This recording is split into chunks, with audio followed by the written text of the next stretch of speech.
Question, though, why do you believe that America is headed for a struggle with Iran needs an answer.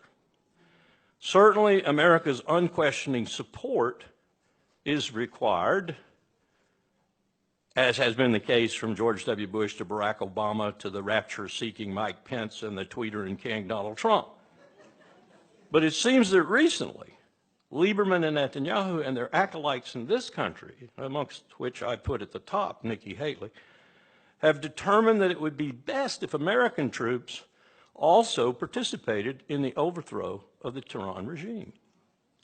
From one point of view, I suppose this is understandable, the crassly opportunistic point of view, that is, that better to squander your own allies' blood and treasure than your own, but it's certainly not in the character that I'm used to with regard to the state of Israel, and certainly not with regard to the Israeli Defense Force.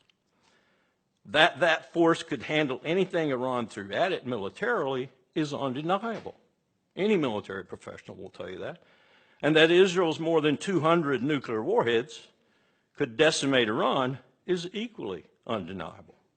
So why this attempt to suck America into this conflict? I believe the answer is fairly clear once you push aside the cobwebs that surround it. The legitimacy of great power is what I call it, and that is precisely what Netanyahu and Lieberman desire. It's also what Riyadh desires, especially with the new boy king, Mohammed bin Salman, now an erstwhile ally of Israel. In short, the IDF could defend Israel, but it could not attack Iran, not successfully anyway. And were it to do so, it would be damned internationally and thus isolated even more than it already is today, perhaps devastatingly so.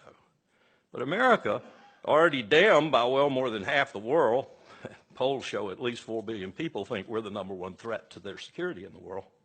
Think about that for a minute. We've already done Iraq, Libya, and Syria. Afghanistan we'd just be seen as continuing the trend. Besides, America has the military capacity, and here's the long pole in the tent, to project the power needed to unseat swiftly the regime in Tehran.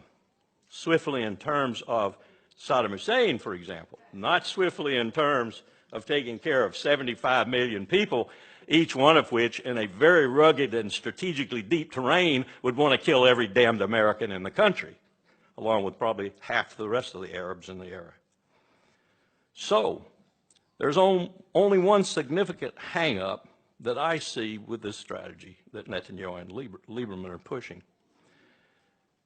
Embroiled in his own legal problems that just might send him to jail, as such problems would likely have sent Ariel Sharon to jail had he not been in really bad shape at the end of his prime ministership, they're both headed for war. Of that, I'm convinced. They will use Iran's allegedly existential to Israel presence in Syria, which is becoming even more so from a military perspective every day. Hezbollah's accumulation of some 150,000 missiles, if we believe our intelligence agencies, the need to set Lebanon's economy back yet again, that's important. Look at what they're deliberating right now with regard to the new, very, very rich gas find in the eastern Mediterranean, with Israel claiming Section 9 and Lebanon claiming Section 9. Take that, Lebanon, we're going to bomb you, then you'll let us have it. And that will be their excuse. And we're looking at them taking on, and this is a point that all military people understand, a country that couldn't beat Iraq in 8 years of brutal, bloody war, an Iraq that we beat in 19 days. So this is the colossal threat that they're up against.